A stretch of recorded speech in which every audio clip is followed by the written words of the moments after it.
Dios obra aunque no lo notemos. Hechos 12, 5 al 11. Recordemos que en los versículos anteriores vimos cómo Herodes Agripa había matado a Jacobo y viendo que obtuvo fama entre los judíos, procede a arrestar al mismo Pedro para entregarlo a los líderes religiosos judíos. Pedro era el líder más popular de la iglesia en aquel momento. Su detención, enjuiciamiento y posible muerte le aseguraría a Herodes Agripa el favor de los judíos.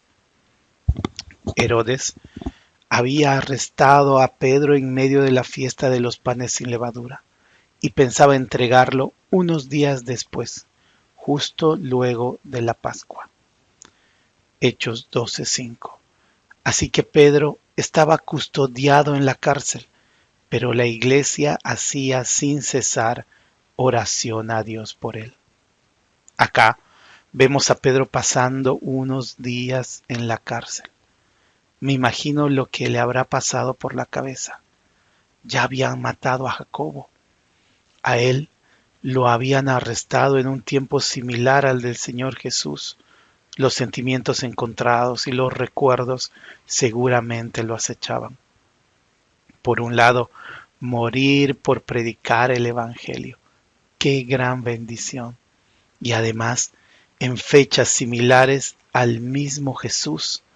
Esto por sí solo sería una clara demostración que vivió y murió siguiendo los pasos del Señor Jesucristo.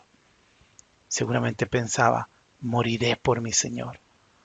Posiblemente recordaba parábolas como la del siervo fiel o las palabras del Señor como el que pierde su vida a causa de mí, la ganará, y otras tantas cosas que tenía sobre Dios. Por otro lado, la muerte. Dejar a su familia y a la iglesia por la cual había estado viviendo los últimos años. Es altamente probable que haya estado orando en manera similar al Señor en el Getsemaní. Si es posible, líbrame de este mal. Sin embargo, a diferencia del Señor Jesús, Pedro tenía el respaldo en oración de toda la iglesia. No estaba solo. Sus hermanos se dolían con su dolor, se preocupaban por su estado y rogaban a Dios que lo librase de la cárcel y la muerte. Hechos 12:6. Y cuando Herodes le iba a sacar, aquella misma noche estaba Pedro durmiendo entre los soldados, sujeto con cadenas, y los guardas delante de la puerta custodiaban la cárcel. Este pasaje nos relata cómo fue el milagroso actuar de Dios para librar a Pedro, donde, cual héroe de película de Hollywood, el ángel llega justo a tiempo para librarlo y de manera sobrenatural. Estos versículos tienen un detalle que sorprende. El ángel actuó cuando Herodes lo iba a sacar. ¿Por qué Dios no actuó antes? ¿Por qué lo dejó un par de días en la cárcel? Si sabía que lo iba a librar, ¿por qué dejarlo que sufra varios días pensando en su muerte? Estas preguntas las podemos responder de diferentes maneras, pero no dejan de ser solo especulación. Podemos decir que Dios quería probar su fe basado en otros principios bíblicos. Sabemos que la prueba de la fe produce paciencia y es el camino hacia el completamiento, hacia la perfección. Por otro lado, tal vez alguien piense que pensar en esto es pintar un Dios cruel. Además, podríamos decir que estar en la cárcel fue una consecuencia de ir contra lo establecido por las autoridades en ese tiempo, donde varias veces le prohibieron predicar de Cristo resucitado. Entonces, la discusión puede tornarse entre prueba de Dios o consecuencia de no obedecer a los gobernantes. Y así podríamos divagar por varias ideas y varias posiciones. Pero lo que sí queda claro en este pasaje es que Dios actúa en el momento adecuado. y eso sigue siendo innegable. Pedro no podía reclamar por alguna demora si algo así existiera por parte de Dios. Los tiempos de Dios son perfectos. Esa es la verdad que podemos extraer y debemos aplicar a nuestra vida. Si estamos pasando por alguna prueba, por algún tiempo de aflicción, por soledad, por enfermedad, tal vez no tenemos trabajo, sufrimos discriminación o cualquier otra situación difícil, recordemos que Dios actúa en el momento perfecto. Más allá si lo que nos pasa es consecuencia de nuestras malas decisiones o prueba por parte de Dios, debemos orar, rogar a Dios por esa situación, orar por los hermanos que están atravesando tales situaciones. Así podremos afirmar nuestra confianza en Dios, en su obrar o tal vez incluso en su callar. Recordemos que este tiempo llevado a los pies del Señor nos producirá paciencia, esta palabra que puede expresarse mejor como perseverancia, constancia y esperanza en nuestro buen Dios. Hechos 12, 7 al 8. Y he aquí que se presentó un ángel del Señor, y una luz resplandeció en la cárcel, y tocando a Pedro en el costado le despertó, diciendo: levántate pronto. Y las cadenas se le cayeron de las manos. Le dijo el ángel: cíñete y átate las sandalias. Y lo hizo así, y le dijo: envuélvete en tu manto y sígueme.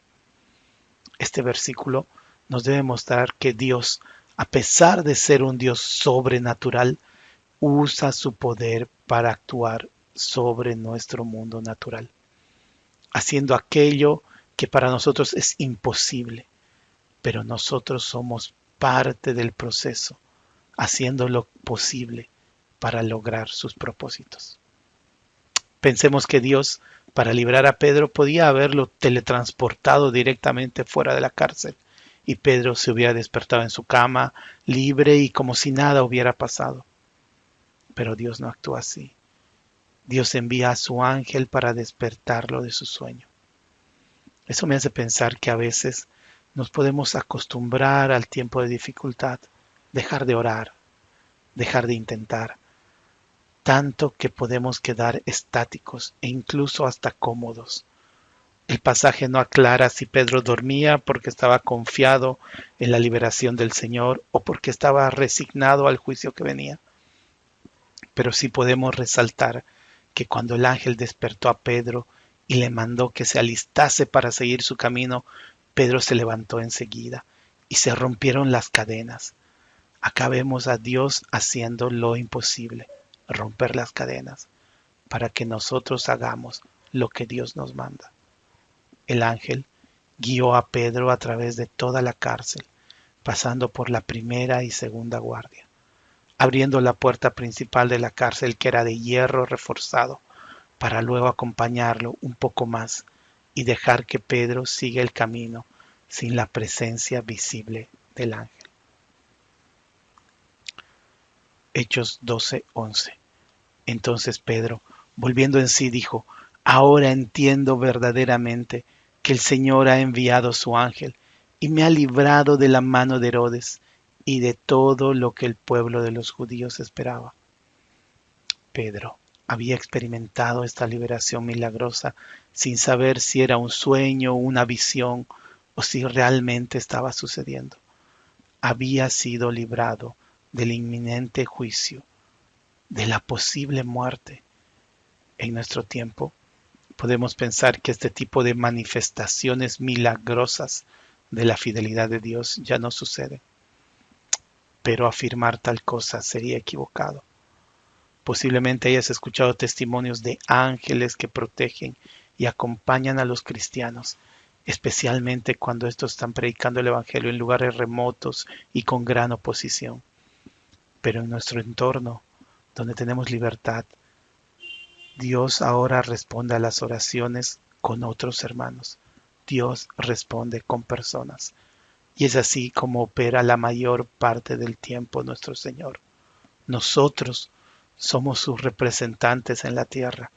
¿Para qué enviar un ángel desde el cielo si tiene a sus hijos al lado de la necesidad, cerca nuestro y con los recursos necesarios para cubrir las dificultades que hay alrededor?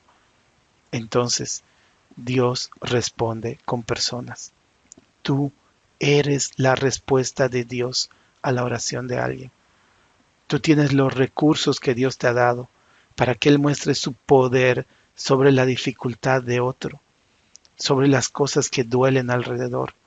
Solo debemos escuchar atentamente, mirar y estar dispuestos a ser usados por Dios.